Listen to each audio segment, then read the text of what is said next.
오늘 같이 상고하실 말씀은 사도행전 4장 23절에서 31절까지의 말씀입니다. 신약 페이지로 193페이지 사도행전 4장 23절로 31절까지 사도들이 노임에 그 동류에게 가서 제사장들과 장로들의 말을 다 고하니 저희가 듣고 일심으로 하나님께 소리를 높여 가로되 대주제여 천지와 바다와 그 가운데 만유를 지은 이시오 또 주의 종 우리 조상 다윗의 입을 의탁하사 성령으로 말씀하시기를 어찌하여 열방이 분노하며 족속들이 허사를 경영하였는고 세상의 군왕들이 나서며 관원들이 함께 모여 주와 그 그리스도를 대적하도다 하신 이로소이다. 과연 헤롯과 본디오 빌라도는 이방인과 이스라엘 백성과 합동하여 하나님의 기름 부으신 거룩한 종 예수를 거스려 하나님의 권능과 뜻대로 이루려고 예정하신 그것을 행하려고 이 성에 모였나이다. 주여 이제도 저희의 위협함을 하감하옵시고 또 종들로 하여금 담대히 하나님의 말씀을 전하게 하여 주옵시며 손을 내밀어 병을 낫게 하옵시고 표적과 기사가 거룩한 종 예수의 이름으로 이루어지게 하옵소서 하더라. 빌개를 다하매 모인 곳이 진동하더니 무리가 다 성령이 충만하여 담대히 하나님의 말씀을 전하니라. 기도하시겠습니다. 하나님 아버지 감사와 찬양을 드립니다. 하나님께서 선택하여 주시고 당신의 생명을 주신 당신의 아들들 저희 성도들이 세상의 위협과 복음을 저지하고자 하는 그 세력들에 어떻게 대항하고 어떠한 마음가짐으로 살아가야 하는지 오늘 본문의 말씀을 통하여 가르침을 받고자 합니다.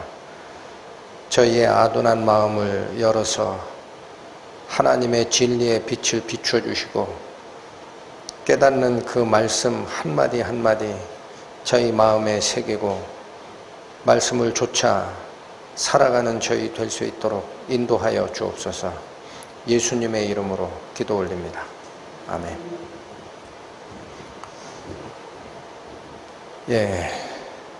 오랜만에 뵙습니다.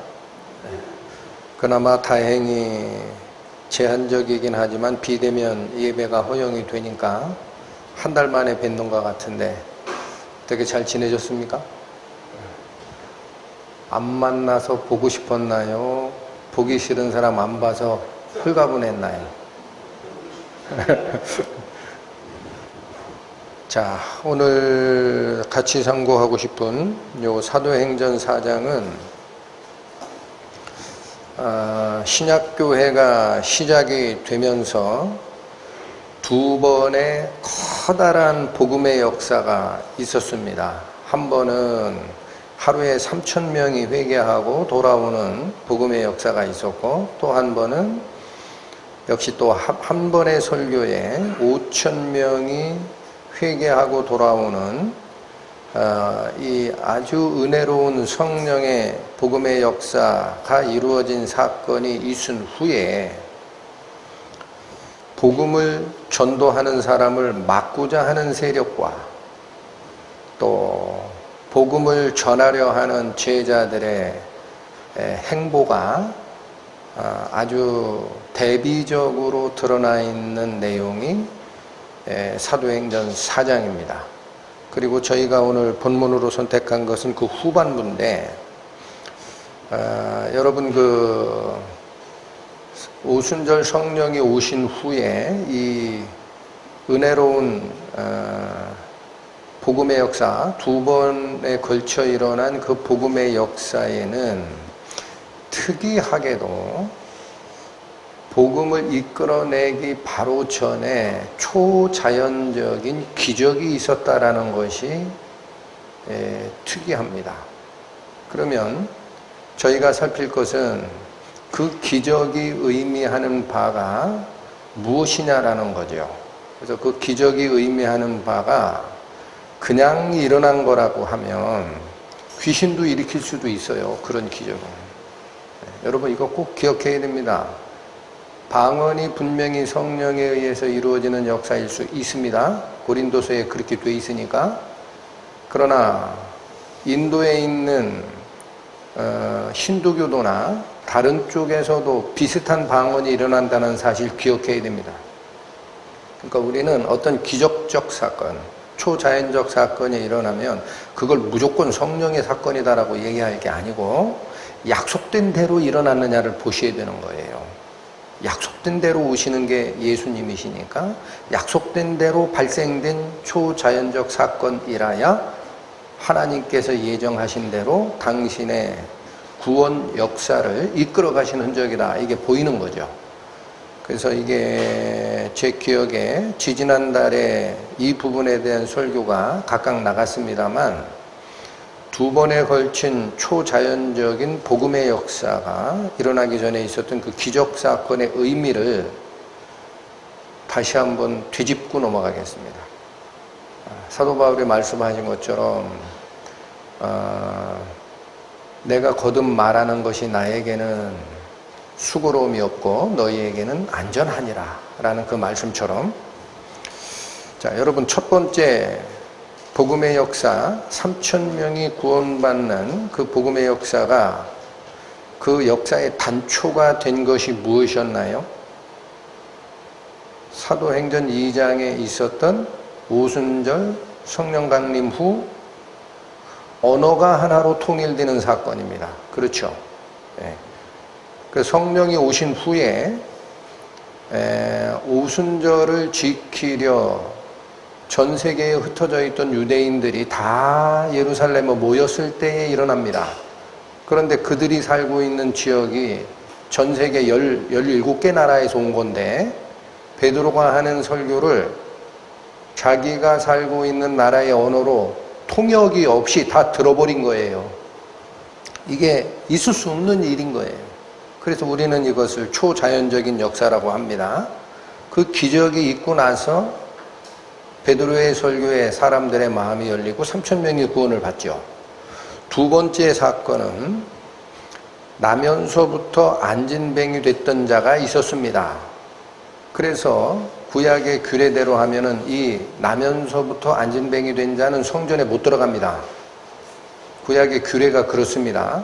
지체가 더하거나 절름발이거나 눈이 하나가 안 보이거나 이렇게 완전한 몸을 갖지 아니한 자는 거룩한 하나님을 가까이 할 수 없다라는 율법 때문에 나면서부터 안진뱅이 된 이 사람은 성전에 못 들어가는 거예요. 하나님께 갈 수가 없어요.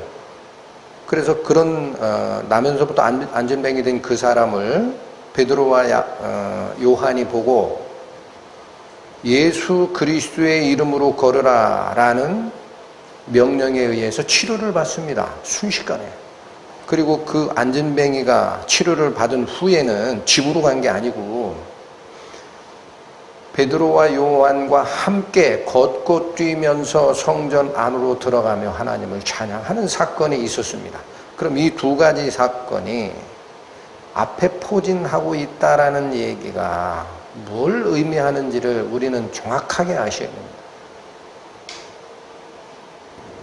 자, 앞에 제가 잠깐 말씀드렸습니다. 지지난달에 있었던 두 번의 아침 설교 말씀에서 이미 설명이 드린 거예요. 그러나 지금 다시 보시면 이 두 가지 사건은 구약의 뭐와 연결되어 있는 사건이라고 말씀을 드렸습니까? 오순절날 모든 사람이 베드로의 설교를 자기 나라 말로 알아듣는 이 사건과 안진뱅이가 고침을 받고 성전으로 들어가는 이 두 가지 사건은 구약의 뭐와 관련된 거다라고 설명을 드렸습니까? 그러니까 오늘 복습하는 게 좋겠죠. 상번제입니다. 상번제. 그래서 이 상번제라는 것은 한자로 상은 위상이 아니에요. 항상 상자를 써요. 항상상. 그래서 늘 드리는 제사 혹은 매일 드리는 제사 규례가 구약에 있었는데 그 상번제의 규례대로 이 사건이 일어난다라는 얘기를 설명을 드렸습니다. 자, 복습 차원에서 다시 갑니다. 구약의 상번제 규례가 출애굽기 29장에 있습니다. 페이지로 구약 127페이지 펴보시죠.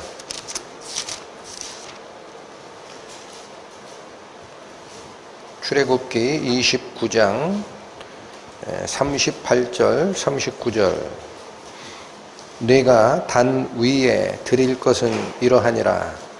매일 1년 된 어린 양 2마리니 한 어린 양은 아침에 드리고 한 어린 양은 저녁에 드릴지며, 이 단 위에 드리다라는 것은 제단에다가 제물로 바치라는 거예요. 근데 이게 어떻게 드리라고 되어 있느냐? 매일 드려라 라고 되어 있습니다. 매일 드려라. 어린 양을 아침에 한 마리 제사로 드리고 저녁에도 한 마리 제사로 드려라.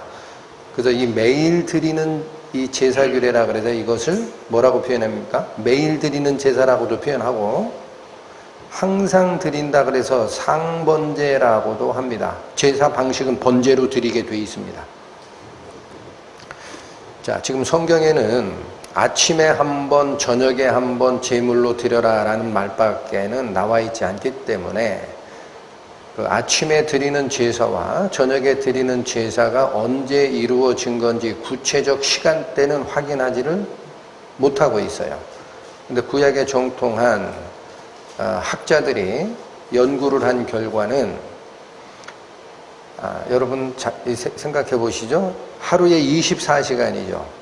그럼 낮이 12시간이고 밤이 12시간이에요. 그럼 낮 12시간을 잘 생각하십니다. 해가 떠오릅니다. 몇 시쯤 떠오른다고 보면 돼요. 계절에 따라 다르지만 새벽 6시에 뜬다 가정하세요. 해가 뜹니다. 떠올라서 중천에 딱 머무는 시간이 12시죠. 또 기울기 시작해서 저녁 6시가 되면 지겠죠. 요 밑에는 밤 시간이고, 그럼 낮에 반나절이 있어요.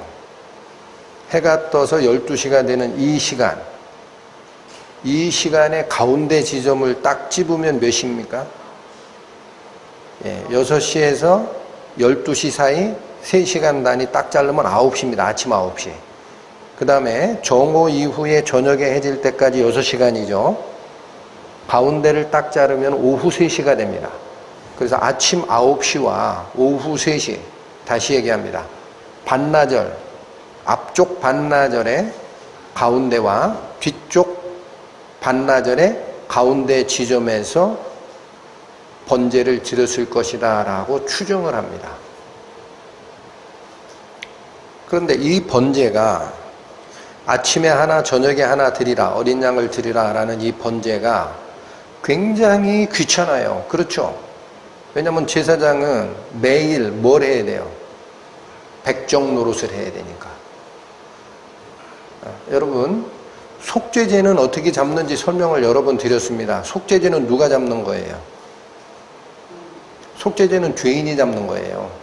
죄인이 깨끗한 어린 양을 데려와서 자기 죄를 자기 손으로 어린 양의 머리에 안수하고 내 죄를 대신 지고 갑니다라는 뜻입니다.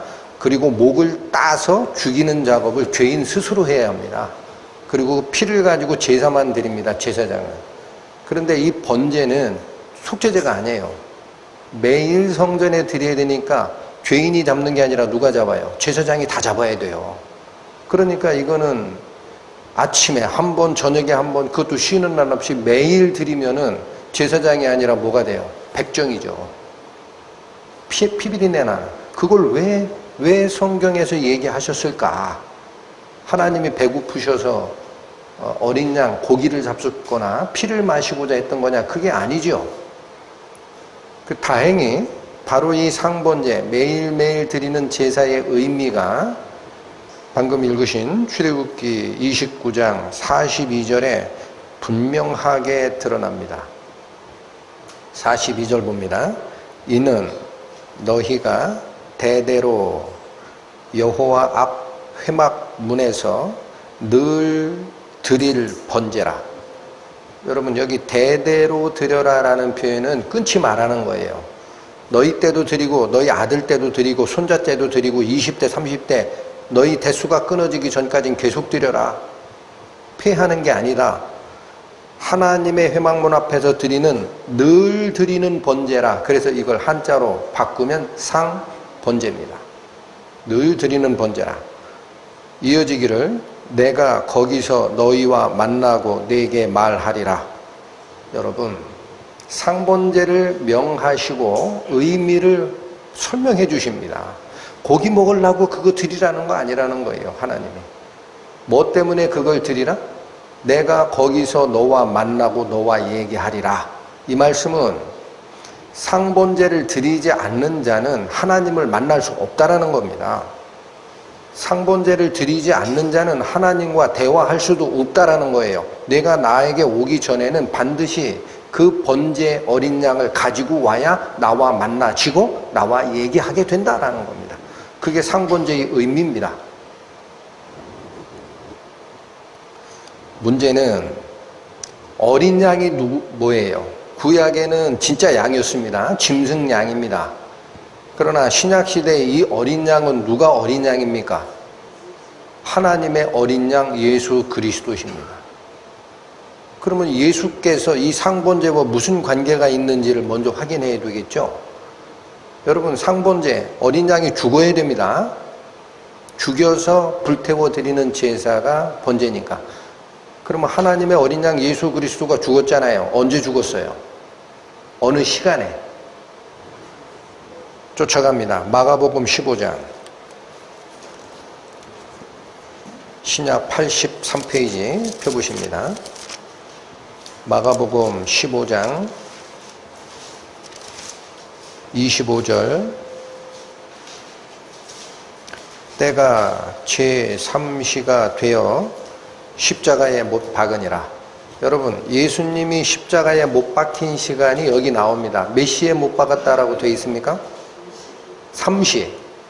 그리고 34절에서부터 갑니다. 제9시에 예수께서 크게 소리 지르시되 엘리 엘리 라마 사막다니 하시니 이를 번역하면 나의 하나님 어찌하여 나를 버리셨나이까 하는 뜻이라. 곁에 섰던 자 중 어떤 이들이 듣고 가로되 보라 엘리야를 부른다 하고 한 사람이 달려가서 회용에 신포도주를 머금게 하여 갈대에 꿰어 마시우고 가로되 가만두어라 엘리야가 와서 저를 내려주나 보자 하더라. 예수께서 큰 소리를 지르시고 운명하시니라. 여러분, 몇 시에 돌아가신 거예요? 몇 시에? 34절 제9시에 엘리 엘리 라마 사막다니 하면서 요 간단한 어떤 일, 신포도주를 먹이는 일이 있고 나서 예수께서 소리 지르고 운명하시다가 37절로 끝나죠. 이건 잘해야 한 5분 정도 일어난 일입니다.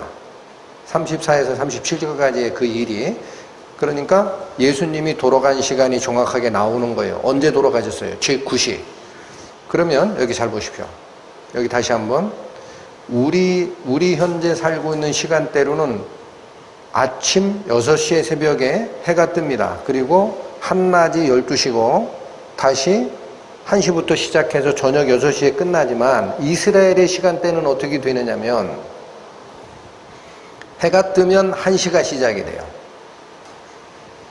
12시가 되면 해가 지면은 밤이 됩니다. 그리고 밤 시작되면 밤 1시가 다시 시작돼서 밤 12시가 새벽이 돼요. 아시겠죠? 그게 이스라엘의 시간대예요. 그러면 3시에 못 박혔다라는 것은 언제입니까? 해가 떠서 3시가 됐을 때예요. 즉 6시에 해가 뜬다고 하면은 3시간을 더하면 아침 9시에 십자가에 못 박히신 겁니다. 9시에 돌아가셨다라는 것은 무슨 얘기냐면은 1시부터 시작하면 정오가 6시가 되죠. 해가 뜬 게 0시면 정오 12시가 6시가 되잖아요. 낮 6시. 그리고 9시면 여기서 3시간이 지난 거니까 이건 몇 시를 얘기하는 거예요? 오후 3시죠. 쉽게 얘기하면 이스라엘의 시간대에다가 6시간을 더하면 우리 시간대가 돼요. 우리 시간대. 그러니까 3시에 못 박혔다. 3시에다가 6을 더하면 아침 9시에 못 박히신 거고, 9시에 돌아가셨다라고 하면 9시에다 6을 더합니다. 그러면 15시가 되죠. 9에다 6 더하면 15죠. 15시는 뭐예요? 12시.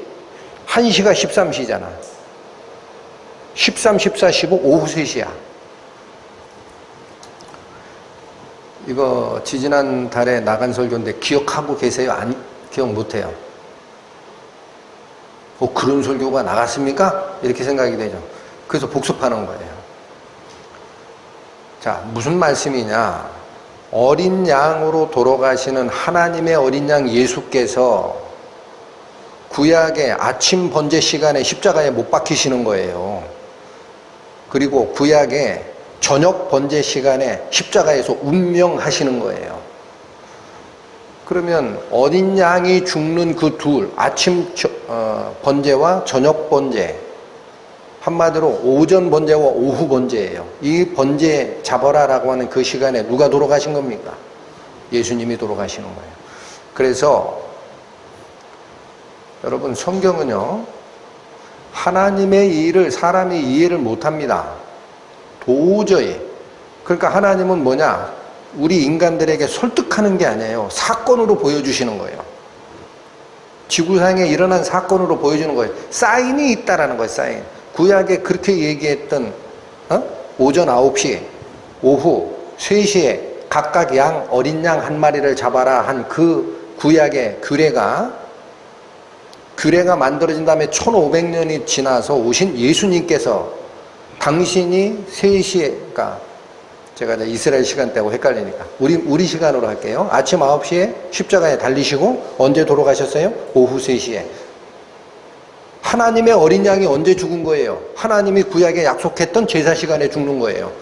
1500년 후에 그 일이 일어났다면 이 사건이 우연입니까? 아닙니까?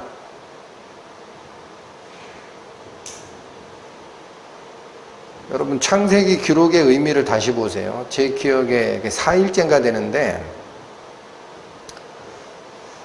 태양과 달을 만드시고 태양으로 낮에 큰 광명을 역할을 하게 하고 달로서 밤에 작은 광명을 만드신 다음에 주시는 말씀이 연한과 날짜와 계절을 이루라라는 말을 먼저 하시지 않습니다. 뭐가 맨 앞에 나와요? 이것들로 하여금 징조와 날짜와 연한과 더위와 추위, 계절이 있을 것이다.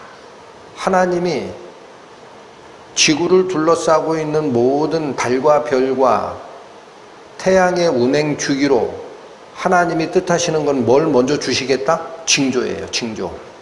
너희가 나를 이해를 못하니까 그냥 내가 얘기했던 구약의 그 규례 있지? 예수님을 보낼 때 그때 딱 잡아줄게. 그럼 믿어라. 예수님이 십자가에 달리는 시간, 십자가에서 돌아가는 시간을 사람이 맞출 수 있습니까? 우연히 맞출 수 있어요? 없어요. 예수님이 돌아간 시간이라는 거예요. 그런데 자, 여기까지 확실히 기억을 하시기 바랍니다. 이제 절대 잊어먹지 마세요. 구약의 번제가 그냥 막 만든 게 아니에요. 하나님이 이루어주시는 거예요. 그런데 이 아침에 잡고 저녁에 잡아라 라는 이 어린 양으로 드리는 상번제가 예수님이 곧바로 당신이 거기에 못 박혀 죽으신 건데, 오늘 말씀드리고자 하는 두 번의 집단적 복음 전파의 역사 이전에 나왔던 두 사건이 바로 그 시간에 일어난다는 사실입니다. 첫 번째 사건, 오순절 성령이 오시고 베드로가 설교할 때 17개 나라에서 왔던 사람들이 자기 나라 말로 알아듣는 그 사건이죠. 언제 일어났다라고 되어 있어요. 사도행전 2장 갑니다. 페이지로 신약 184페이지입니다. 사도행전 2장 11절에서 15절을 빨리 보겠습니다. 11절부터 그레데인과 아라비아인들이라 우리가 다 우리의 각 방언으로 하나님의 큰 일 말함을 듣는도다 하고 다 놀라며 의욕하여 가로되 이 어쩐 일이냐 하며 또 어떤 이들은 조롱하여 가로되 저희가 새술이 취하였다 하더라. 베드로가 11사도와 같이 서서 소리를 높여 가로되 유대인들과 예루살렘에 사는 모든 사람들아 이 일을 너희로 알게 할 것이니 내 말에 귀를 기울이라. 때가 제3시니 너희 생각과 같이 이 사람들이 취한 것이 아니라 이 일이 언제 일어났다라고 됩니다. 제3시 그게 뭐예요? 이스라엘 시간으로 제3시 언제입니까? 아침 9시. 여러분 성령이 오셔서 그리스도가 죽고 부활하시고 죄사함을 이뤄낸 그 일을 전파하는 시기도 언제에 맞추는 거예요? 첫 번째 3,000명이 구원받는 사건이 시작되는 방언이 생기는 그 사건이 아침 9시에 있었다라는 거예요. 그리고 3,000명이 구원을 받아요. 그리고 두 번째 사건 나면서부터 안진뱅이 된 자가 일어나는 이 사건 후에 베드로 설교를 통해서 5,000명이 또 구원을 받죠. 그러면 이 나면서부터 안진뱅이 된 자가 고침을 받는 사건은 몇 시에 있었다고 되느냐? 사도행전 3장 1절 제9시 기도 시간에 베드로와 요한이 성전에 올라갈 새 나면서 안진뱅이 된 자를 사람들이 메고 오니 이렇게 시작이 됩니다. 그러면 두 번째 일어났던 나면서부터 안진뱅이 된 자가 예수 그리스도의 이름으로 병이 낫고 걸어서 스스로 베드로와 요한을 쫓아 성전에 걸어도 하고 뛰어 들어가기도 하면서 하나님을 찬양한 이 사건이 언제 일어났다? 9시에. 그럼 이거 이스라엘 시간이에요. 9시가 언제예요? 6 더하면 15시죠. 그게 어디예요? 12시 이후에 3시간, 오후 3시에. 뭘 느끼시나요? 소름이 돋지 않습니까? 예? 그거 누가 맞추려고 맞춥니까? 인류 역사의 그 시간대를 어떻게 맞춥니까? 사람이 조작한 거라면. 깜짝 놀라는 거예요. 성경을 읽다가. 아, 하나님 살아 계시구나. 하나님이 하신 게 맞구나.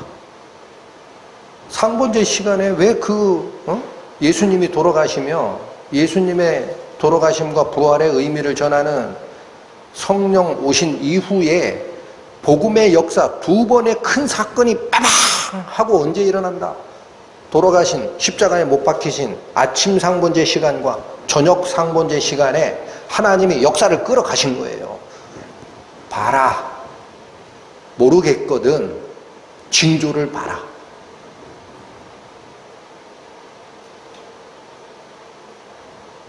예수가 가상의 인물입니까? 여러분, 이게 우리 인간의 역사를 끌고 가신 하나님의 절대 섭리라는 거예요. 섭리라는 거는요, 이끌어 가시는 운영 방식입니다. 아무도 못 막습니다. 하나님이 하십니다. 그 증거가 인류 역사에 아예 못이 박힌 거예요. 아예. 대못을 딱딱 바꾸고 가시는 거야. 내가 알려줄게. 그래도 못 믿겠냐? 그럼 어쩔 수 없지. 어떻게 하겠냐?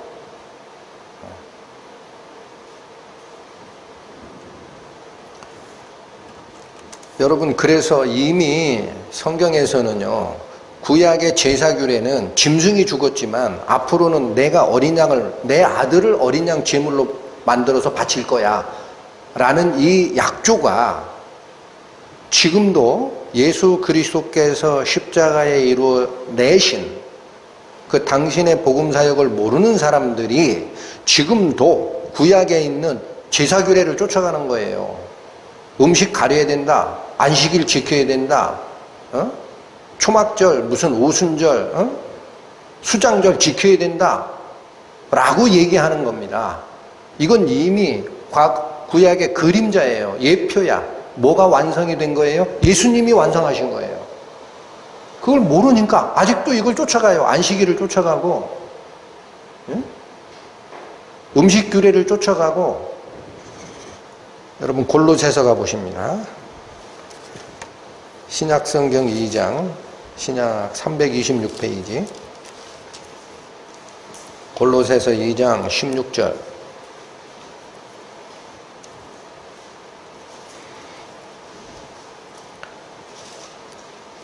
그러므로 먹고 마시는 것과 절기나 월삭이나 안식일을 인하여 누구든지 너희를 평론하지 못하게 하라. 이것들은 장래일의 그림자이나 몸은 그리스도의 것이니라. 여러분 이 말씀이 뭐냐면요, 먹고 마시는 것은 뭐냐, 구약의 규례를 보면 들짐승 중에 먹을 만한 깨끗한 것은 반드시 발굽이 갈라지고 되새김질해야 먹는다라는 규례가 있어요. 물고기 중에는 비늘이 있어야 된다. 또 기어다니는 곤충 중에는 뛰고 날개가 있어야 된다 그래요.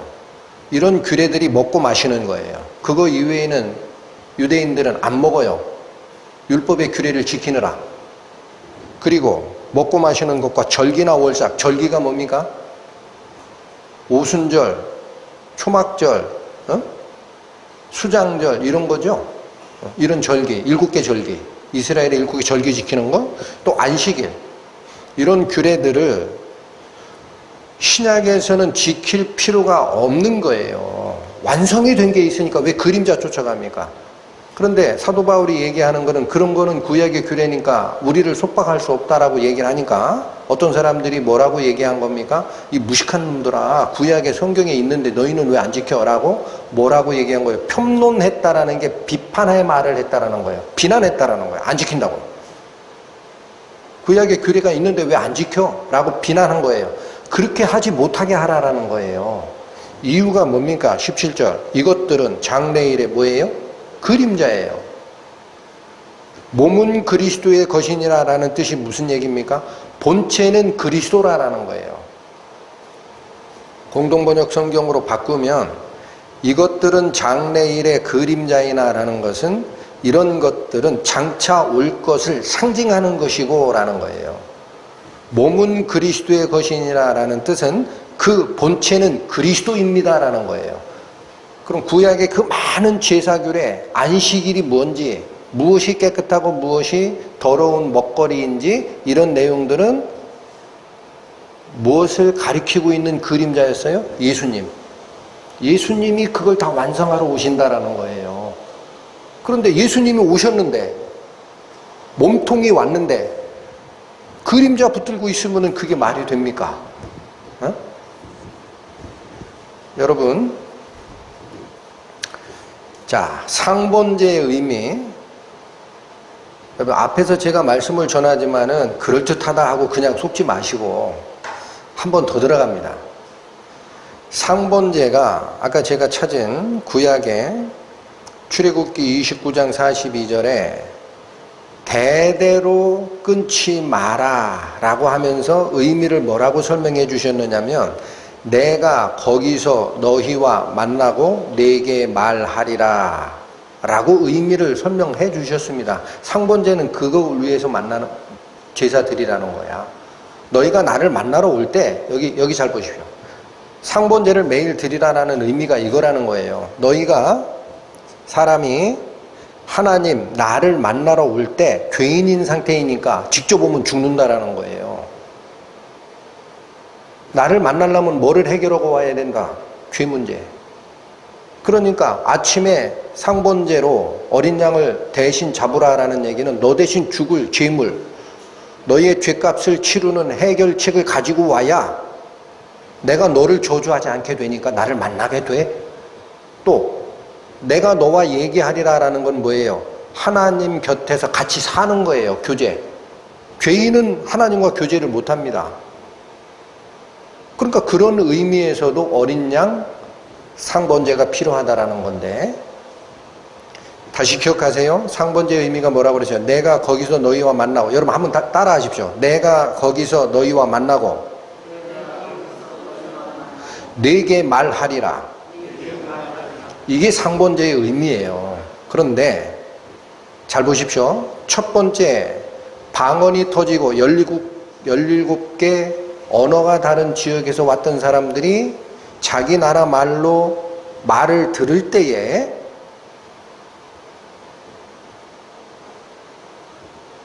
상번제의 규례, 출애굽기 29장 42절에 내가 너희와 말하리라 라는 말이 이루어진 겁니다. 하나님의 복음이 나가는데 언어가 달라요. 그거 어떻게 해결할 거야? 하나님의 말씀을 베드로가 설교를 자기 나라 말 히브리어로 쫙 했는데 17개 언어로 들어버리니까 하나님 말씀이 들어가는 거죠. 여러분 사도행전 2장 11절 한번 보십시오. 다시 보십시오. 중요한 거니까 확인하고 갑니다. 189페이지 보세요.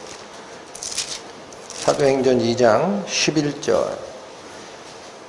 위에 각 나라 17개가 언급이 되어 있습니다. 그리고 11절 그레데인과 아라비아인들이라 우리가 다 빼놓고 전부 다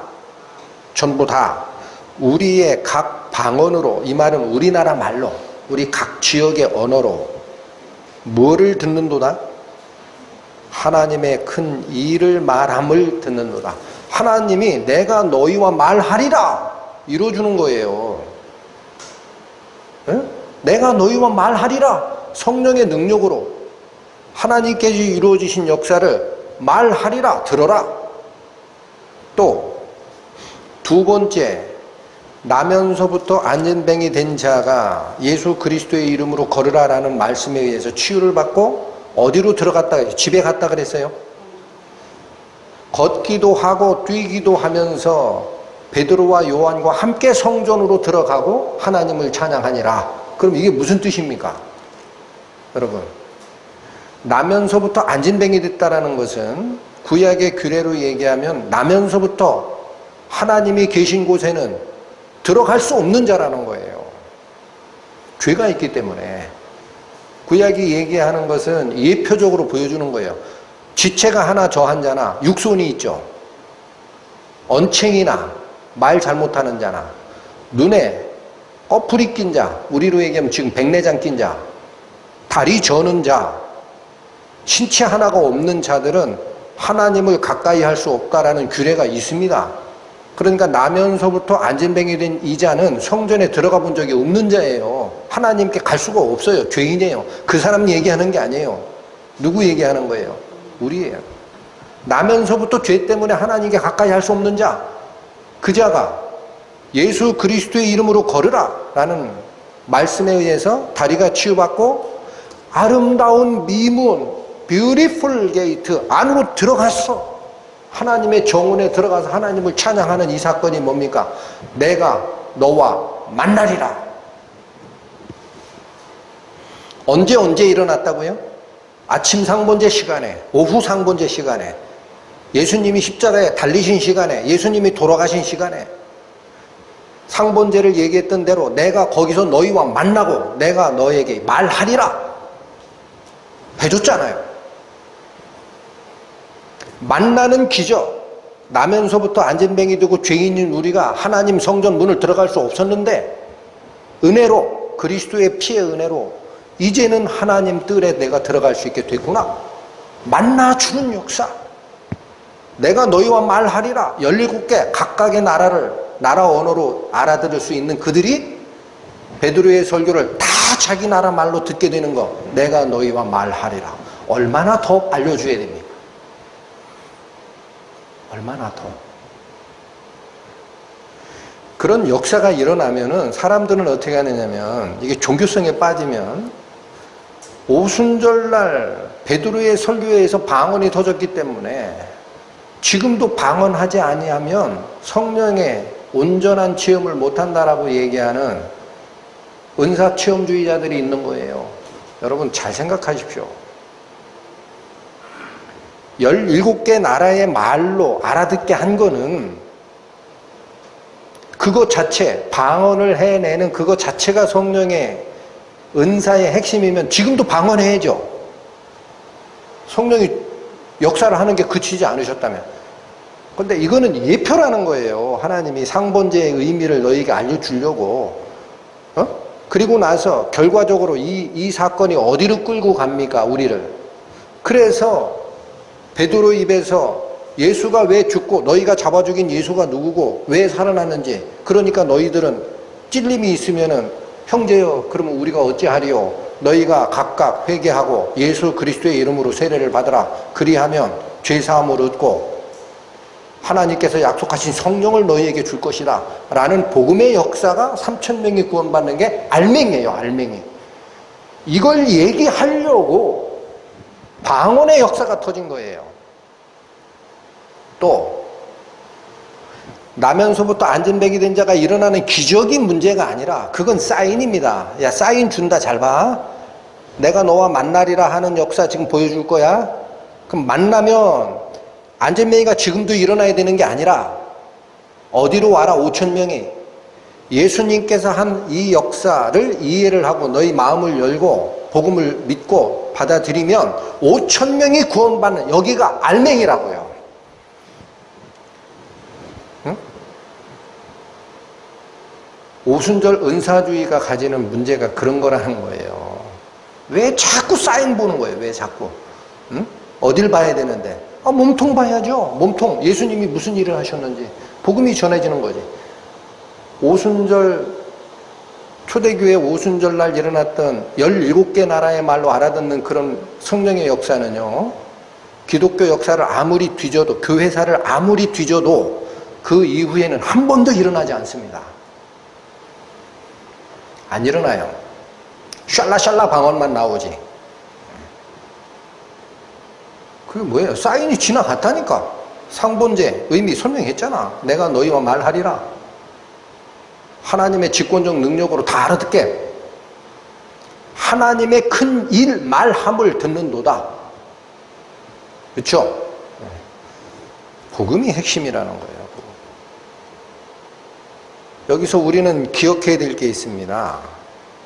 과거에 먹는 것과 안식일과 월삭이나 절기나 기타 다른 것으로 너희를 편론하지 못하게 하라, 이런 것들은 장차 올 것의 그림자요, 몸통은 그리스도야 라고 한, 이게 체험이 안 되면, 여러분, 이게 체험이 안 되면 지금도 어디 붙잡아요? 앞에 있는 거 껍데기 붙잡고 있다고, 지금도. 근데 이거는 우리 말씀사랑교회 출석하는 성도 여러분도 다시 생각을 해보셔야 돼요. 내가 진짜 하나님의 성령의 체험을 스스로 경험했다면 이 말이 뭘 얘기하는지 다 알아버려요. 그냥. 여기가 밤이면 불이 딱 꺼졌어요. 여기 누구 있는지 보여요? 안 보여요? 안 보이죠? 더듬죠? 뭐가 있는 것 같은데. 근데 진리를 깨우치는 빛이 딱 전원이 들어오는 순간 설명해야 합니까? 이렇게 보면 압니까? 다 보이죠? 아, 이렇게 하셨구나. 아, 이렇게 하셨네. 그게 뭐냐? 내 속에 하나님의 빛이, 그리스도의 은혜를 이해하는 빛이 비춰진 겁니다. 이게 뭐라고 하는 거예요? 성령을 받았다, 체험했다라는 거예요.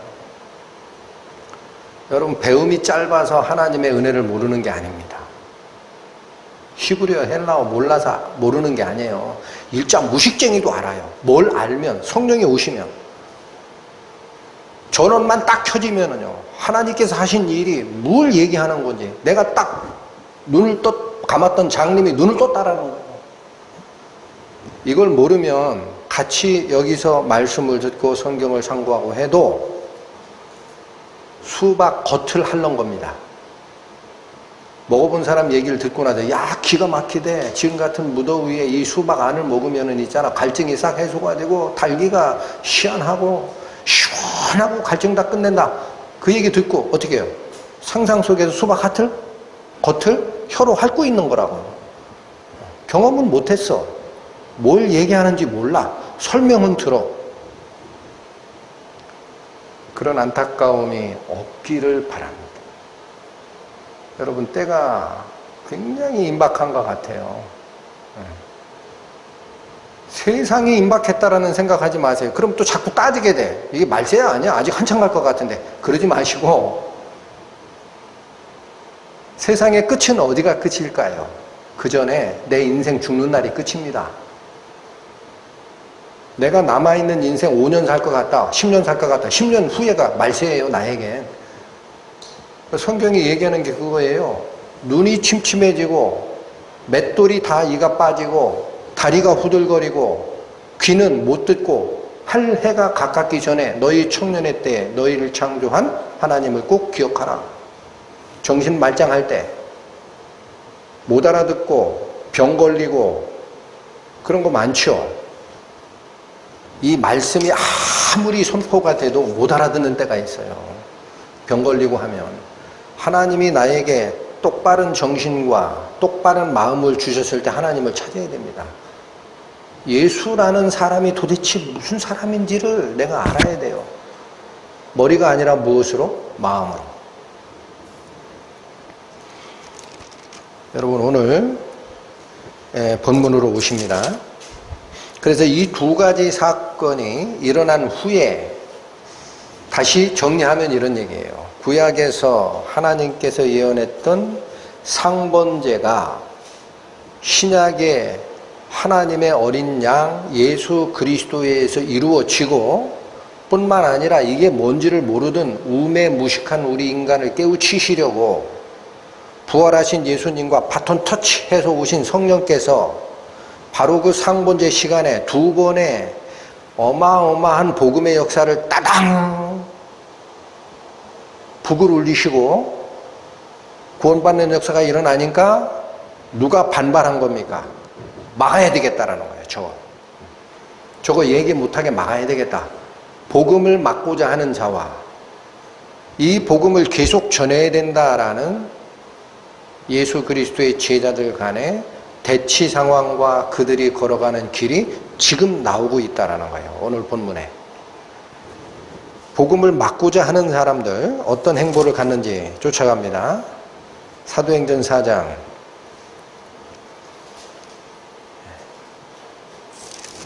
오늘 본문의 첫 번째 줄인 23절 보시면 사도들이 노임에 그 동류에게 가서 제사장들과 장로들의 말을 다 고하니 여러분 어떤 얘기를 고했을까요? 우리가 제사장들과 장로들의 회, 사내들인 공회에 가가지고 신문을 받은 게 이거야 라고 다 알려줬다라는 거예요. 어떤 얘기를 했을까? 4장 1절부터 들어갑니다.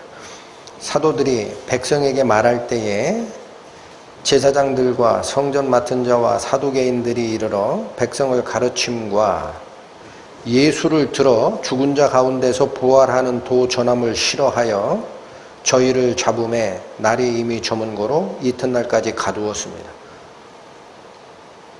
여러분 여기 복음을 막고자 하는 자들의 정체와 그들은 왜 복음을 막았는지가 나옵니다. 1절 보시면 사도들이 백성에게 말할 때에 제사장들과 성전 맡은 자와 사두개인들이 왔다라고 합니다. 여러분 전에 한번 설명을 드렸습니다. 여기 잠깐 다시 보십시오. 예수님 당시에 하나님을 쫓아간다, 구약 성경을 쫓아간다라는 선생 계열이 있어요. 선생 계열. 바리새인과 사두개인입니다. 바리새인은 성경을 있는 그대로 다 믿는 자들입니다. 사두개인은 성경의 일부만 믿습니다. 모세 오경만 믿어요. 또 죽은 후에 부활은 없다라고 믿는 게 사두개인이에요. 이거 아시죠? 근데 이 사두개인들이 무슨 일을 하느냐? 제사장 일을 해요. 사두개인이라는 말이 사독에서 나온 말이에요. 사독제사장. 그래서 여기 1절이 얘기하는 바는 이 제자들을 가두고 신문하고 하는 일이 누가 주체가 됐다라는 정보가 나온 겁니까? 사두개인. 뭐가 없다라고 생각하는 자예요. 부활 없다라는 거예요. 천사도 없고 부활도 없어. 그냥 모세가 주신 가르침이 있는 거야. 지금으로 얘기하면 그게 믿음이 있는 자입니까? 대신에 그 사람들이 제사장 일을 맡았기 때문에 정치 권력에 대해서 굉장히 민감합니다. 다시 얘기합니다. 이거 어렵게 얘기하니까 못 알아듣는 것 같은데 내세 생각 않는 사람이에요. 하나님을 쫓아간다고 하는데 부활이 없다는 얘기는 내세 신경 안 쓰겠다 얘기야. 지금 삶이 중요하다. 이 땅에서 하나님을 믿으면서 복받고 백성들에게 존경받고 제사장으로서 정치 권력 행사하고 그게 중요한 거야. 죽으면 끝이야. 무슨 내세가 있어. 그런 사람이에요. 그게 사두개인들이야. 이 사람들이 뭐를 실어서 제자들을 가둡니까? 2절 백성을 가르친과 예수를 들어 죽은 자 가운데서 부활하는 도천함을 싫어하였다라는 거예요. 이게 뭔 말이에요? 예수를 들어 죽은 자 가운데서 부활하는 도천함. 예수의 사례를 들어서라는 거예요. 예수의 예를 들어서 예수님이 부활했다라고 얘기하는 거예요. 그 예를 들어서 죽은 자들이 다시 부활하는 것이 있다라고 전도하는 게 싫은 거예요. 예수님만 부활한 게 아니라 우리도 예수님을 믿는 우리도 앞으로 죽어도 영원히 사는 몸으로 부활할 거야 라는 그 말이 싫은 거예요. 왜? 사두개인은 부활을 안 믿거든. 그러니까 저거 말 못하게 만들어야지 하고 붙잡아 드린 겁니다. 이해하셨죠? 그러면 그 성경의 말씀으로 부활이 있느냐 없느냐를 논해야 되는데 그러면 바리새인들이 들고 일어나거든요. 부활이 있다. 이 사두개인과 바리새인은 서로가 앙숙입니다. 왜 앙숙이냐면 똑같이 구약 성경을 쫓아가도 바리새인은 천사도 있고 부활도 있다. 다 믿는 사람이고 사두개인은 제사장 일을 하면서 정권에만 눈이 멀어서 부활은 없다라고 주장하는 사람이에요. 그러니까 바리새인까지 같이 오면은 이 회의가 이루어지지 않습니다. 바리새인이 뭔 소리야 부활이 있지 하고 싸우기 시작하면 안 돼. 그러니까 주도가 누가 된 거냐? 사두개인이 온 거고. 그래서 이들은 성경을 가지고 옳고 그르니 이거를 따지는 게 아니라 어느 방식대로 움직이는지 보십시오. 성경 말씀이 간단하지만 굉장히 그 내용이 우리가 이해할 수 있게 기록된 겁니다. 6절 보십시오. 대제사장 안나스와 가야바와 요한과 알렉산더와 및 대제사장의 문중이 다 참여하였다라고 되어 있습니다. 여러분 아까 얘기했어요. 제사장 무리는 다 누구? 어느 파라? 바리새인 파라? 사두개인 파라? 사두개인 파. 그러면 이게 종교적으로 옳고 그름을 갈라내는 재판장이 된다면은 현직 대제사장만 오면 돼요. 그렇죠? 현직 대제사장만 오면 됩니다. 근데 누가 와요? 이 시대에 아마 대제사장은 제가 보기에 가야바일 겁니다. 이거 예수님을 십자가에 못 박을 때 가야바 대제사장이 현직 대제사장이었거든. 그런데 앞에 안나스라는 말이 나오죠. 이 안나스는 누굽니까? 가야바 대제사장의 장인어른이에요. 그리고 자기의 선임 대제사장입니다. 한마디로 이 당시에 가야바라는 자가 로마 정권에 빌붙어서 뒷돈 대고 하면서 자기가 대제사장 끝나면 자기 사위, 자기 아들 둘도 같이 제사장을 역임했다라는 기록이 있습니다. 그래서 아예 정권을 다 잡고 있는 거예요. 여기 저 뒷방 늙은이, 쉽게 얘기하면 정치권에서 얘기하면 뒷방 늙은이 노릇을 하는 거야. 누가? 안나스가. 그러니까 안나스와 가야바와 거기 모르는 요한과 알렉산더라는 이런 대제사장들이라고 하죠. 들. 그리고 그들의 문중이 다 모였어요. 그러면 이스라엘의 종교 재판을 열 때는 대제사장이 의장을 맡고 70명의 사내들인 멤버가 와야 되는데 이 회의는 어떻게 열린 겁니까? 그게 아니에요. 대제사장 가문이 다 동원된 겁니다. 이런 방식이 어떤 방식이냐면요. 정치력을 이용을 하는 방식입니다. 그리고 어떤 문제를 해결할 때 옳고 그름을 따지는 게 아니라 세를 동원하는 방식입니다. 야, 우리 집안 사람 다 모여. 이거 죽여야 되겠다. 옳고 그름을 쫓아가는 방식이 아니에요. 세상은 그렇게 돌아가요. 정치 권력을 이용하려고 하고 동조 세력을 모으고. 그런데 이런 방식이 지금 기록된 성경을 읽고 있는 우리들은 이해가 안 되잖아요. 어떻게 하나님을 쫓아가는 자가 저러지 그러지. 그렇죠? 근데 생각을 바꿔보십시오. 자, 부활이 없다, 내세가 없다 라고 생각하는 사두개인이라면 복을 받고 하나님을 쫓아가고 하는 모든 일의 의미는 어디서 끝납니까? 이 세상에서 끝나요. 금생 내 육신을 가지고 있다가 사는 이 세상, 내가 육체적 생명이 끝나는 순간 모든 게 끝나는 거야. 하나님의 축복이고 뭐고 다 끝나는 거야. 그럼 어디서 복을 받으려고 할까? 이 세상이죠. 이 세상에서 복을 받는 방법은 뭘까요? 제사장 반열에 있으면 정치 권력 이용하는 거예요. 우리가 믿고 있는 부활은 없는데 엉뚱한 소리 하면 어떻게 해야 돼요? 옳고 그름 관계없이 정치 세력을 집합해서 위협하고 다시 얘기하면 죽일 거야. 앞으로 그런 얘기 하지 마라. 위협해서 놓고 하는 거예요. 그렇게 간 겁니다. 색깔이 보입니까? 자, 여기 7절에 사도들을 가운데 세우고 묻되 너희가 무슨 권세와 네 이름으로 이 일을 행하였느냐? 왜 안진뱅이 고치는 그런 기적을 누구 이름으로 했냐? 이게 촌떼기들이니까 그들의 권능으로 한 것 같지는 않고 답변만 잠깐 확인하고 갑니다. 10절 베드로의 답변입니다. 너희와 모든 이스라엘 백성들은 알라. 너희가 십자가에 못 박고 하나님이 죽은 자 가운데서 살리신 나사렛 예수 그리스도의 이름으로 이 사람이 건강하게 되어 너희 앞에 섰느니라. 이 일은 누가 했다? 너희가 못 박은 나사렛 예수가 하나님의 그리스도 메시아로서 오신 분이기 때문에 그 이름이 이 사람을 낫게 한 것이다 라는 거예요. 우리 권능과 우리 이름이 아니다. 할 말이 없잖아요. 왜 할 말이 없어졌을까요? 예수님을 십자가에 못 박아서 죽여야 된다라고 결정했던 당사자들이니까. 안나스와 가야바 그 대제사장들이. 그들이 예수님을 죽였으니까 메시아 아니다. 선동하는 자다. 하나님은 한 분밖에 없는데 자기를 하나님이라고 한다.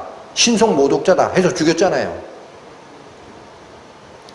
그런데 그 죽인 예수님이 살아나셔서 능력으로 나면서부터 안진뱅이 된 자를 고치고 들어갈 수 없었던 성전에 들어가는 은혜를 베풀었다라는 말을 인정을 못하는 거예요.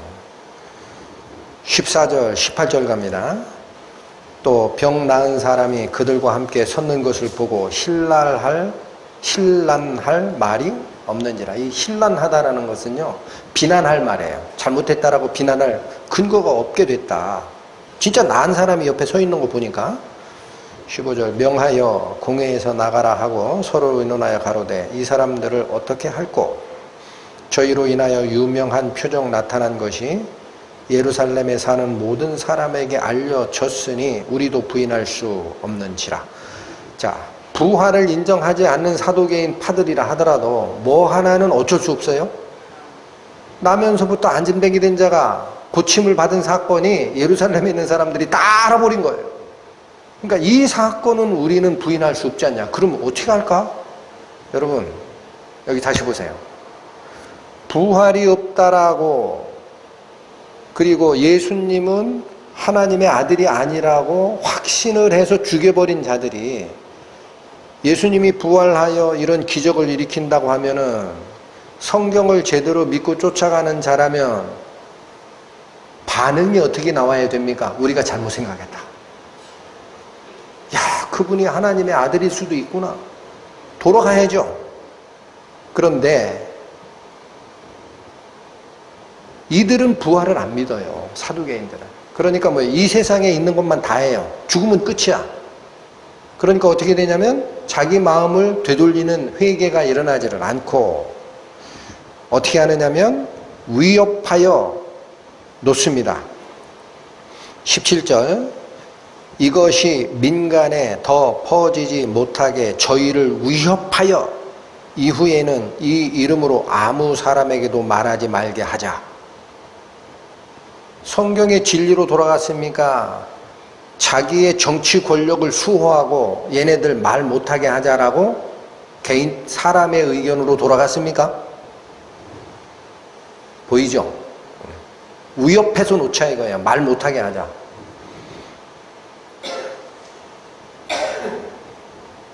자, 21절 중간에 사실은 베드로가 뭐냐면은 이 위협이 왔을 때 내가 하나님의 말씀을 듣는 것이 사람의 말을 듣는 것보다 더 옳지 아니하냐라고 반발을 해요. 그러니까 다시 불러들여서 21절 관원들이 백성들을 인하여 저희를 어떻게 벌할 도리를 찾지 못하고 다시 위협하여 놓아 주었으니 이는 모든 사람이 그 된 일을 보고 하나님께 영광을 돌림이로라. 그러니까 자, 지금 말이 지금 굉장히 길지만 하나로 요약하겠습니다. 사도들이 부활하신 예수님을 예로 들면서 앞으로 우리도 부활할 것이 남아있다, 하나님을 쫓는 자는 이라는 이 말을 전하는 게 싫어요. 이 사람들은. 왜 싫어요? 부활을 안 믿으니까. 그러니까 이 사람들이 대응하는 방식은 정말 부활이 있을까? 우리가 성경을 잘못 알고 있는 건 아니야? 하고 자기를 돌아보는 것은 없고, 이 세상이 전부니까 얘네들이 어떤 일을 하든지 우리의 기득권이 침해가 되지 않게 하려면 협박해서 다시는 못 전하게 하면 된다는 거. 그게 정치적인 결정과 회의와 대책을 세우는 겁니다. 하나님께로 돌아가지를 않고. 저는 지금도 똑같다고 봅니다. 복음을 대적하는 자들은 자기들은 자기 나름대로 옳은 일을 한다라고 해요. 그러나 저 생각의 뒤 저변에는 누가 그걸 지배하게 돼 있어요? 사람이 가지고 있는 정의상. 동성애가 왜 문제냐? 그 사람이 선택권이 있는데 왜 남이 이러라 저러라 얘기를 하느냐? 그건 평등을 위배한 거야 라고 얘기를 해버립니다. 그 사람이 생각하는 평등의 개념에서 그게 맞는 말이죠. 그러나 그 뒤에 그 정신을 이끌고 가는 존재는 누굽니까? 하나님이 정해놓은 룰, 남자와 여자가 결혼하여 한 몸을 이루라라는 그 룰, 그거 없애도 돼 라고 꼬드기는 영이 있는 거예요. 그게 누구예요? 사탄의 영이죠. 알아요? 몰라요? 모르고 가잖아요.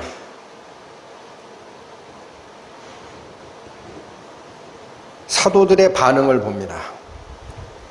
23절, 사도들이 노임에 그 동류에게 가서 제사장들과 장로들의 말을 다 고했다라고 되어 있습니다. 여기 23절에 사도들이 감옥에서 놓였습니다. 신문 받는 과정에서 이제 풀려났습니다. 그러면 통상적으로 어디로 가고자 할까요? 우리 인간사를 이렇게 보면은 어떤 문제가 생겨서 검찰 조사를 한번 받죠. 밤샘 조사를. 다시는 취조실에 들어가기 싫다 그래요.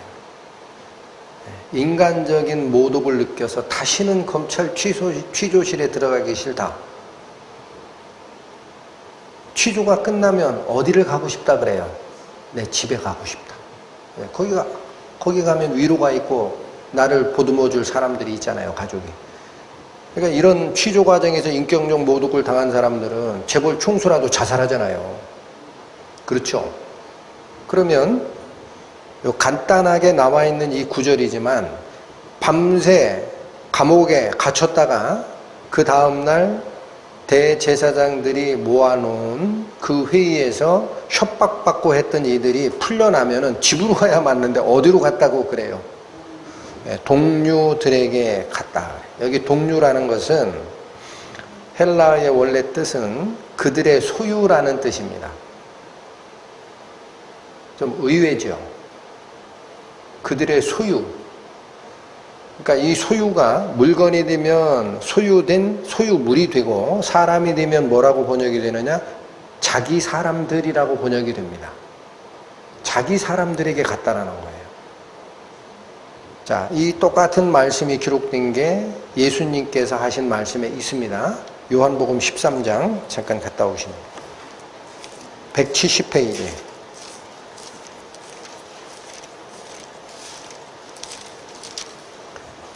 요한복음 13장 1절.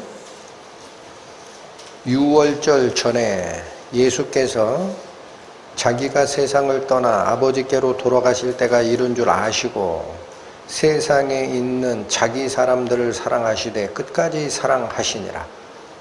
여기 표현이 뭐라고 나온 문구가 있습니까? 자기 사람들을 사랑하셨다.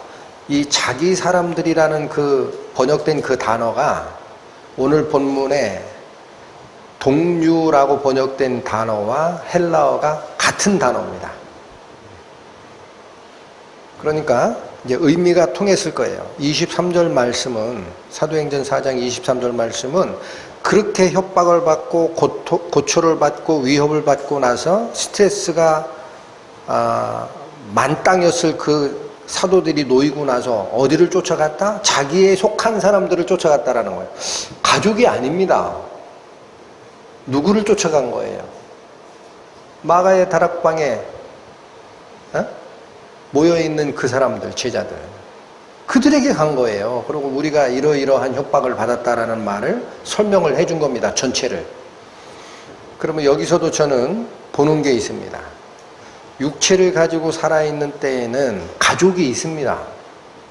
나의 배우자가 있고, 나와 배우자 사이에 나의 아들이 있고 딸들이 있고, 부모가 계시고, 형제가 있고, 사촌들이 있고, 결혼하면 인척관계가 생겨요. 며느리가 오고 사위가 오고 외손주가 생기고, 그렇죠? 그거는 육체를 쓰고 있는 이 세상에서 이루어지는 가족관계입니다. 근데 이때 사용된 사도들이 그들의 사람들에게 갔다라고 할 때는 가족관계가 혈연에 의한 가족관계를 얘기하는 게 아닙니다. 어떤 가족관계일까요? 하나님에 의해서 다시 양자로 입적된 자들이 이루어내는 가족이 있습니다. 예? 그러니까 이런 얘기는 기독교에밖에 없어요. 성경에밖에 없어요. 내세가 없는 자는 무슨 쓸데없는 소리야. 여기 우리 가족이, 내 배우자가, 내 아들이, 내 며느리가, 내 손자가 여기지 무슨 또 가족이 있어? 있습니다. 마태복음 12장 보시죠. 20페이지.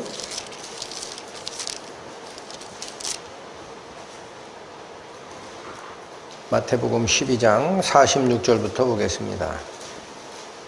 예수께서 무리에게 말씀하실 때에 그 모친과 동생들이 예수께 말하려고 밖에 섰더니, 여러분 예수의 모친이면 누구? 마리아죠. 그의 육신적 동생들은 야고보, 요한 한 4명이 있습니다. 딸도 있고.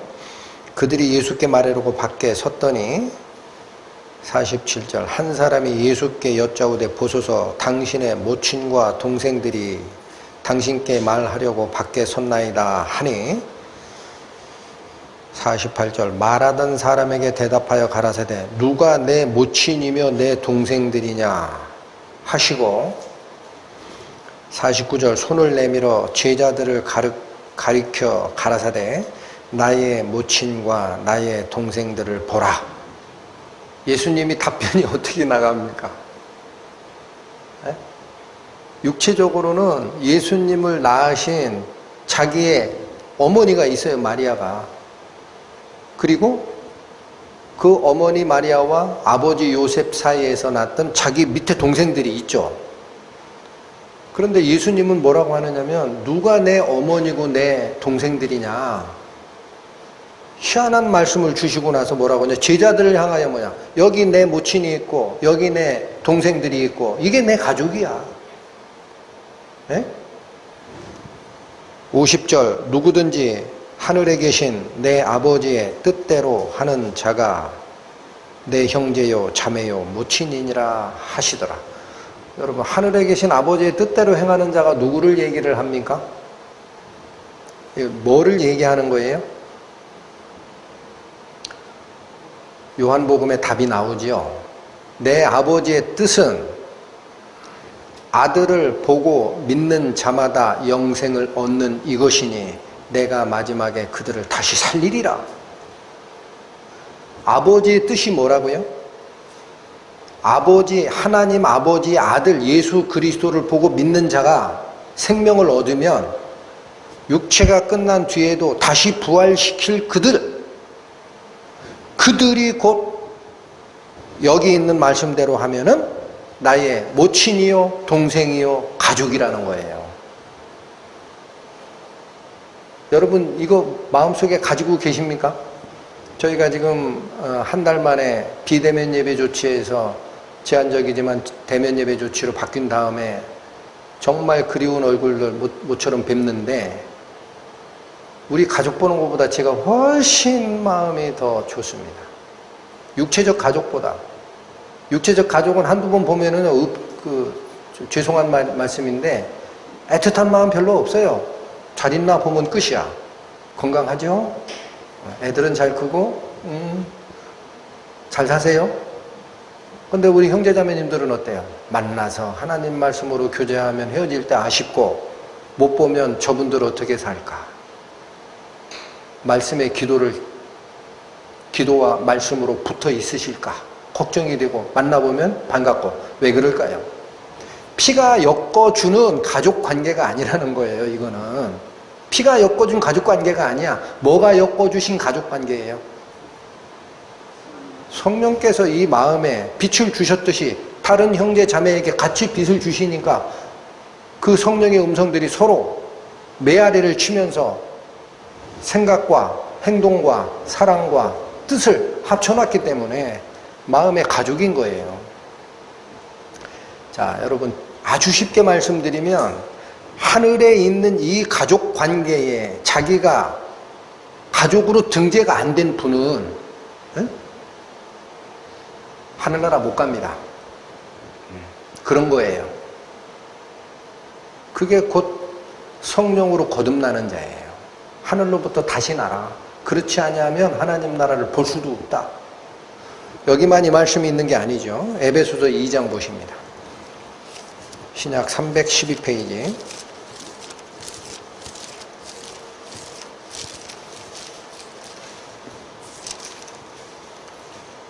에베소서 2장 19절 18절부터 읽겠습니다. 이는 저로 말미암아, 여기서 얘기하는 저는 예수님이에요. 예수님으로 말미암아 우리 둘이 한 성령 안에서 아버지께 나아감을 얻게 하려 하심이라. 여기 아버지는 아버지 하나님입니다. 19절 그러므로 이제부터 너희가 외인도 아니요 손도 아니요. 외인과 손, 이거는 어느 범주에서 얘기하는 거예요? 가족관계에서. 가족이면 손님 오면 그 가족이 왔다 그래요? 손님이 왔다 그래요? 손님이라고 그러잖아요. 우리 가족 구성원들은 그 밖에 사람이라고 안 해요. 우리 가족 사람이라고 하죠. 그러니까 외인도 아니고 손도 아니고 손님도 아니고 오직 성도들과 동일한 시민이요 거룩한 백성과 같은 자다라는 거예요. 시민이라는 것은 시민권. 우리 한국의 시민권이 있느냐 미국의 시민권이 있느냐에 따라서 보호를 받느냐 안 받느냐가 달라지죠. 그렇죠? 예. 그리고 뒤에 말씀이 이 말씀이 나옵니다. 하나님의 권속이라. 여러분 여기 우리말에는 권속이라라고 번역된 이게 뭐냐? 가족이라는 거예요. 하나님의 가족이 됐다. 그러니까 육체의 생명이 코끝에서 숨이 끊어지는 그 순간까지 이 세상에서 혈연적인 가족관계 이외에 다른 가족관계를 경험하거나 만들지 못하시고 돌아가시면 안타깝지만 하나님의 가족이 아닌 상태로 죽으신 겁니다. 여러분 이 말씀을 제가 다시 드리는 이유가 뭐예요? 너무 쉽게 말씀드리는 거예요. 바리새인 말고 사두개인이 그들이 중심이 됐던 대제사장들이 왜 복음을 막았어요? 왜 막았다고 했어요? 예수를 예를 들어서 죽은 사람 중에 부활이 있다라는 도를 전하는 게 싫었다라는 거예요. 그러니까 모집한 게 누구냐? 사내들인을 모집한 게 아니라 대제사장 계열, 자기 문중. 그들이 누구냐? 사두개파예요. 바리새파가 아니에요. 그들을 모아서 앞으로 이 말을 전하지 말라 이거야. 나는 죽은 후의 세상 그건 우리는 안 믿는 거니까 그건 관계없는데 우리가 살아있을 동안 우리가 영향을 미치는 이 세상의 정치 권력과 종교적 권력을 너희들에게 뺏길 수 없다라는 거예요. 그러니까 정치적으로 회의하고 온 문중을 다 모아서 세를 결집하고 협박하는 겁니다. 이번엔 내가 놓아준다. 이스라엘 백성들이 다 이걸 듣고 너희를 치려고 하니까 이거 안 되겠네. 백성들이 들고 일어나면 제사장도 뺏기잖아요. 여러분 지금도 마찬가지입니다. 우리나라 대선 앞두고 있는데 옳고 그름을 쫓아가는 게 아니고요. 어떤 정당에도 마찬가지예요. 표를 쫓아가요. 표 떨어질까 겁나요. 맞죠? 이 사람들이 그런 모습을 보인 거예요. 이 대제사장들이. 한번 생각을 하십시오. 한 번에 3,000명, 또 한 번에 5,000명 구원받았으면 8,000이죠. 이건 성인 남자만 세는 개념입니다. 거기에 4배를 곱해야 돼요. 어린아이와 노인도 있고 여자도 있으니까 3배 내지 4배 곱하면 몇 명입니까? 8,000명에 3배만 곱해보세요. 38에 24, 24,000명이죠. 그 당시에 예루살렘 전체 인구가 10만을 넘지 않았다라고 추정합니다. 그러면 10만이 넘지 8만 정도로 추정을 하는데 그 중에 2만 5천 명의 예수를 쫓는 자들이라면 대제사장들이 무리해서 이 사람들 감옥 가고 하면은 밀란 일어나서 너 내려와 그러면 어떻게 할 거예요? 정권 뺏기죠. 눈치 보는 거예요. 표. 그 당시에 민주적인 투표가 있는 건 아니지만. 그러니까 위협하여, 백성들이 겁나니까 위협하여 놓고 다시 한번 너 잡히기만 해봐. 그럼 그때는 죽어. 전하지 말어. 예수의 이름도 입에 올리지도 말고 이게 부활이 있다 그런 얘기도 하지 말어. 알았지? 하고 내준 거예요. 왜 이렇게 주와 그리스도를 대적하는 일을 하느냐? 복잡한 거 다 접어두십시오. 내세가 있는지를 모르면 그렇게 사는 거예요. 저는 돌아봅니다. 가정인데 만약 정말 우리가 다시 사는 일이 없다. 육체를 쓰고 사는 이게 나에게 주어진 전부다. 라고 하면 저는 이렇게 안 삽니다. 바보예요. 이렇게 사는 게. 일요일날 놀러도 못 가잖아. 맞죠? 실정법 어기지 않는 상태에서 돈도 좀 벌고 우리 자녀 성공하게끔 뭐도 좀 계획도 세우고 남들 벌 때 부동산 투자 좀 해가지고 주식 투자도 해서 돈도 좀 벌고 떳떳하게 합법적인 한도 내에서 그렇게 살지. 바보 아니야? 맨날 설교단상에 서가지고 하는 소리가 물질에 욕심 버리세요. 하나님 쫓아가는 길에 반대입니다. 포도나무에 열매가 없고 외양간에 소가 없고 밭에 소출이 없더라도 나는 여호와로 인하여 즐거워하고 기뻐하리라. 그런 얘기하고 있으면 이 세상에 달하면 정신 본 사람이지. 정신 차려 그럴 거예요. 그러니까 이 당시에 복음을 전하는 이 세력을 막고자 했던 사람들이 누구라는 겁니까? 이 세상이 단 줄 알고 사는 사람이 복음을 반대하는 거예요. 그 당시 대제사장들만 그런 게 아니라 이 말씀을 드리는 이유가 혹시라도 교회에 출석하고 성경을 옆에 두고 하는 일이 내가 목숨 살아있을 때 하나님의 복을 받아서 이 세상에서 잘 먹고 잘 살고자 그렇게 하신다면 복음에 들어간 게 아니라는 거예요. 반대편에 있는 자가 하는 일입니다. 굉장히 중요한 메시지를 얘기하는 장이에요, 사장이. 자, 조금 더 보겠습니다. 본문으로 다시 돌아오십시오. 사도행전 4장. 그래서 이 제자들이 어떻게 하나 보십시오. 23절 사도들이 노임에 그 동료에게 가서 제사장들과 장로들의 말을 다 고하니 이제부터는 만난 그 성도들이 하는 반응입니다. 요거 읽기 전에 잠깐 여기 다시 보십시오. 우리가 바로 부활을 믿고 죽은 후에 우리를 영화로운 하나님의 나라에 이끌어 가실 그걸 믿고 사는 성도들 아닙니까? 그러면 우리는 정치 세력화하고 세를 모으고 협박하고 했던 대제사장들의 그런 위협에 어떻게 대응할 거냐라는 거야. 이제는 성도들은 어떤 모습으로 대응을 해야 되느냐. 24절 저희가 듣고 일심으로 하나님께 소리를 높여 가로되. 누구를 불러요? 하나님 부르는 거예요. 대책회의 열지 않아요.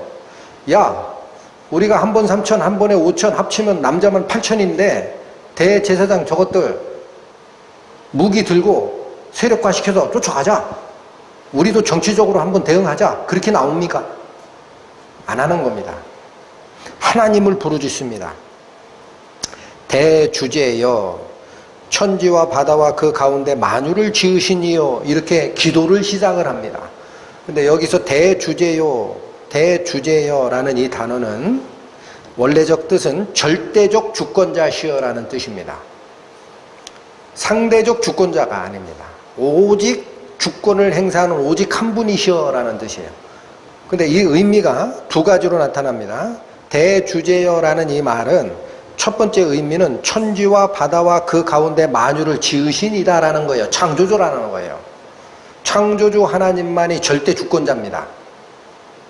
근데 여기 기록된 말씀에 그 다음에 나오는 게 중요합니다. 절대적 주권자가 하시는 일이 있어요. 천지를 창조하시는 일만 하는 게 아니라 천지를 창조하고 나머지는 니들이 알아서 살아 라고 방임하는 하나님이 아니라 뒤에 나오는 얘기가 그겁니다. 또 절대적 주권자가 행하시는 패턴이 있다라는 거예요. 또 어떤 일을 하시느냐? 주의 종 우리 조상 다윗의 입을 의탁하사 성령으로 말씀하시기를 어찌하여 열방이 분노하며 족속들이 허사를 경영하였는고 세상의 군왕들이 나서며 관원들이 함께 모여 주와 그 그리스도를 대적하도다 하시니로소이다. 여러분 25절 26절은 시편 2편 1, 2절에 나오는 얘기입니다. 다윗의 입을 의탁하사 앞으로 일어날 일을 기록했다라는 거예요. 근데 이게 뭘 기록한 겁니까? 어찌하여 열방이 분노하며 족속들이 헛 일을 하려고 했느냐? 세상의 군왕들이 나서며 관원들이 함께 모여 주와 그리스도를 대적하도다 라는 이 시편 2편의 기록이 뭐를 얘기한 거예요? 그 뒤에 나오는 27절을 얘기하는 겁니다. 과연 이 기록된 시편 말씀대로 라는 거예요. 과연 그대로 헤롯과 본디오 빌라도가, 헤롯은 누구예요? 이스라엘의 왕이었죠. 본디오 빌라도는 로마 총독이었죠. 이 둘은 평소에 원수지간이었어요. 그런데 예수 잡아 죽이는 시기에는 둘이 친구가 되니라 그랬어요. 누가복음 23장에 나오는 말씀입니다. 이 둘이 연합하여 이방인과 이스라엘 백성과 합동하여 하나님의 기름 부으신 거룩한 종 예수를 거스려 십자가에 못 박는 일을 한 겁니다. 그거를 그렇게 일이 진행될 것을 어디서 미리 기록했다? 시편에. 여러분 시편이 기록될 때와 예수님이 오시는 때는 대략 1000년의 시간이 흘러갑니다. 1000년이면 얼마인지 느낌이 안 오죠. 지금 우리가 살고 있는 대한민국의 시대로 얘기하면 신라시대예요. 신라시대에 예언했던 그 일이 시간이 가고 흘러 고려가 생겨 고려가 망해 이조 조선이 생겨 또 망해 일제시대가 지나 6.25가 지나 현재에 왔어요. 근데 이루어졌어. 이만큼 오래된 기록이야. 다윗의 입에 의해서 기록된 시편이 예수님 때 이루어지는 것은 1000년이 걸리는 거예요. 그러나 이루어집니다. 그대로. 맞죠? 평소에 원수가 됐던 헤롯 안디바, 헤롯 왕과 로마의 총독 본디오 빌라도가 합세해가지고 이방인과 유대인들의 민중들을 이렇게 자극해서 살인자 바라바를 놔주지를 않고 예수를 못 박아 죽여야 맞습니다라고 소리 지르게 해가지고 십자가에 매다는 이 사건, 이게 뭐라는 거예요? 시편이 얘기한 대로 열방이 분노하고 족속들이 헛일을 경영하였다라는 거예요. 세상의 군왕들이 나서고 관원들이 함께 모여 주와 그리스도를 대적하는 일을 했다. 십자가에 못 박았다라는 거예요. 그러면 생각하십시오. 그대로 이루어졌죠. 맞죠? 그러면 예수님을 십자가에 못 박은 것은 3차원 공간의 세계에 살고 있는 사람들의 입장에서 뭐 하나님의 아들을 처치했으니까 사탄이 이긴 거죠. 그렇게 보이죠. 근데 이게 사실은 뭐를 이루는 일이었다? 28절 보십시오. 하나님의 권능과 뜻대로 이루려고 예정하신 그것을 행하는 결과가 됐다라는 거예요. 여러분, 예수 그리스도가 십자가에 돌아가셔야 되는 이 일은 하나님의 능력과 뜻대로 미리 이렇게 되기로 예정했던 일이라는 거예요. 그거를 하나님과 그리스도를 반대하는 세력들이 연합해서 십자가에 못 박아라 해서 잡아 죽이는 그 역사가 그들의 눈에는 승리한 것처럼 보이지만 사실은 하늘의 세계에서 하나님이 예정했던 그 일을 이루는 일밖에는 못했다라는 거예요. 십자가에 돌아가시는, 예수님이 십자가에 돌아가시는 것은 언제부터 예정되어 있었습니까? 언제부터? 베드로서에 보면은 창세 전부터 그리스도가 예정되어 있다라고 합니다. 우리가 알고 있는 기록으로는 언제부터 되어 있어요? 아담과 하와가 선악과를 따먹고 하나님으로부터 저주를 받을 때 뱀에게 내린 저주의 말씀 중에 있습니다. 뭐라고 얘기했습니까? 여자는 내 머리를 상하게 할 것이요 너는 그의 발꿈치를 상하게 할 것이라. 여자의 후손으로 온 자, 유일한 자 누구? 남자 없이 태어난 유일한 자 누구? 예수 그리스도. 하나님이 그렇게 다 예정한 거예요. 그러니까 이 말씀을, 이 기도의 짧은 기도의 말씀인데 이 말씀이 얘기하는 바는 뭐냐면, 다시 보십시오. 우리가 절대자 하나님을 얘기할 때 잊지 말아야 될 게 두 가지인 거예요. 대주제여 하고 두 가지를 거명하신다라는 거예요. 이 성도들이 기도한 내용이. 하나는 천지와 바다와 그 가운데 만유를 지으시니 창조주 하나님이 절대 군주다라는 거예요. 이거 알아요, 우리가. 근데 뭐를 잊고 사느냐? 또 주의 종 우리 조상 다윗의 입을 의탁하사 성령으로 말씀하시기를 어찌해서 열방이 분노하고 족속들이 허사를 경영하고 군왕들이 나서고 관원들이 함께 모여 주와 그리스도를 대적하고 십자가에 못 박는 거냐라고 얘기했던 분이라는 거예요. 절대 군주가. 이걸 미리 예견했던 분이라는 거야. 절대자가. 즉 하나님이 알고 미리 써라 이거야. 앞으로 이런 일이 일어날 것이다. 그러면 생각하십시오.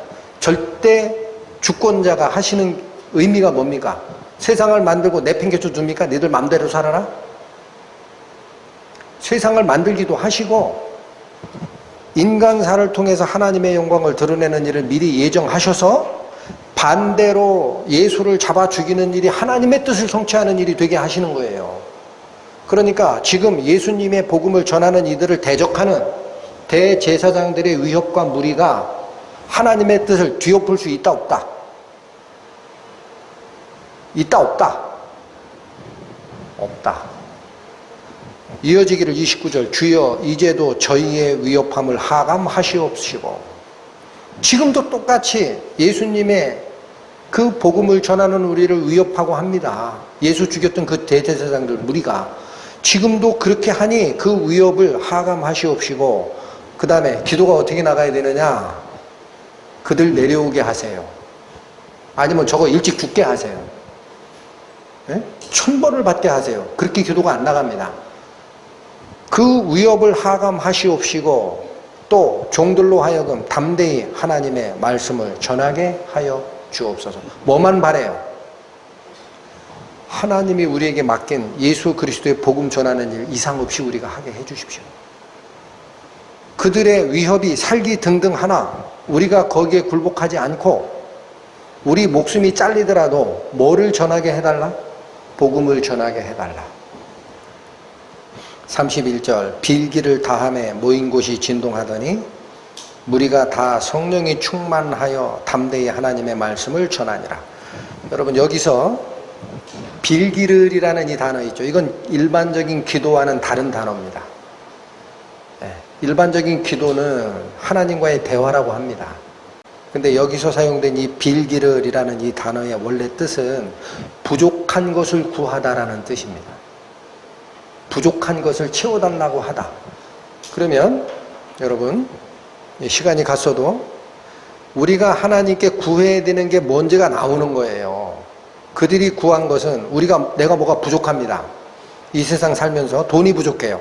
하나님 돈 좀 조금만 더. 이거 구한 적이 없죠? 하나님 제가 직장을 좋은 거를 구하고 싶은데 좀 점지를 좀 잘 해주시면. 배우자 결혼 정년기 가는데 배우자 어떻게 할까요? 세상에서 생각하는 부귀 영화 성공 배우자 행복을 구한 게 아닙니다. 뭐를 구했어요? 뭐를 구했습니까? 저들의 위협함을 지금도 내려다 보시고 우리에게 담대한 마음을 주셔서 하나님의 일을 담대히 전하게 하여 주옵소서. 우리가 위협받고 있나이다. 그거 구한 거죠. 보이시죠? 그러니까 이 당시에 기도를 했더니 초대교회 성도들은 예수님께서 구하라라는 그 방식 그대로 구한 겁니다. 예수님께서 뭐는 구하지 말고 뭐는 구하라라고 돼 있어요. 무엇을 먹을까? 무엇을 입을까? 구하지 말라. 이런 것들은 이방인이나 구하는 것이요. 너희는 하나님의 자녀니 그런 게 너희에게 필요한 줄 하늘에 계신 아버지가 다 아시느니라. 그럼 뭘 구할까요? 너희는 먼저 그의 나라와 그의 의를 구하라. 그리하면 이런 것들은 하나님이 더 얹혀주실 거야. 그대로 구하는 겁니다. 제자들이 하나님께 가서 기도하고 구하는 이 방향이 역시 우리 계속 말씀을 상고하고 마음속에 갈등이 있고 어려울 수도 있어요. 체험이 안 되면. 근데 그냥 간단하게 나누면 어디는 구하고 어디는 안 구하는 거예요. 이 세상 밑에 건 안 구하는 거예요. 위에 거를 구하는 거예요. 사두개인 계열이었던 대제사장들이 위협하고 전하지 못했던 부활을 구하는 거예요. 예수님의 부활이 나의 부활이 된다. 여러분, 그러니까 다시 그리스도의 피로 죄사함을 받고 성령에 의해서 거듭나야 된다. 그래야 하나님의 가족이 되는 거예요. 여기 것은 신경 쓰지 마세요. 그걸 구하는 거예요. 그게 하나님의 가족이고 자녀고 기도입니다. 현재 저희도 이 시대를 살고 있는 신약시대 성도로 알게 모르게 악한 영들의 작용으로 복음을 전할 수 없고 모일 수 없고 이러저러한 위협이 점점 더 강해지는 것 같아요. 그러나 저희가 구할 것은 뭡니까? 하나님이 아십니다. 저희 마음이 복음의 뿌리가 내리고 하나님의 의와 그의 나라의 긴박성을 전하고 마음을 쏟을 때 하나님께서 저희를 보호하시고 하늘의 보화와 은사로 우리를 이끌어 주실 줄 믿어 의심치 않습니다. 기도하시겠습니다. 하나님 감사합니다. 하나님을 쫓는다 말은 하였지만 이 세상에 눈이 멀고 정치 권력과 세상의 복리복락을 쫓아갔던 사두개인의 무리들이 부활하신 예수님과 그 부활의 도 전함을 싫어하여 협박하고 정치적으로 위협했던 그 모습을 보면서 저희가 남은 인생 이 세상에 눈 돌리지 않고 하나님께서 이끌어 주신 새로운 생명 그리스도의 부활에 참여하는 영광이 무엇인지 생각하게 됩니다. 남은 시간도 하나님께서 저희의 마음을 열어주시고 저희의 손을 이끄셔서 이 물질 세상이 아닌 하나님께서 약속하신 하늘의 세상 그 가족으로 살아가는 삶 살 수 있도록 인도하여 주옵소서. 예수님의 이름으로 기도 올립니다. 아멘.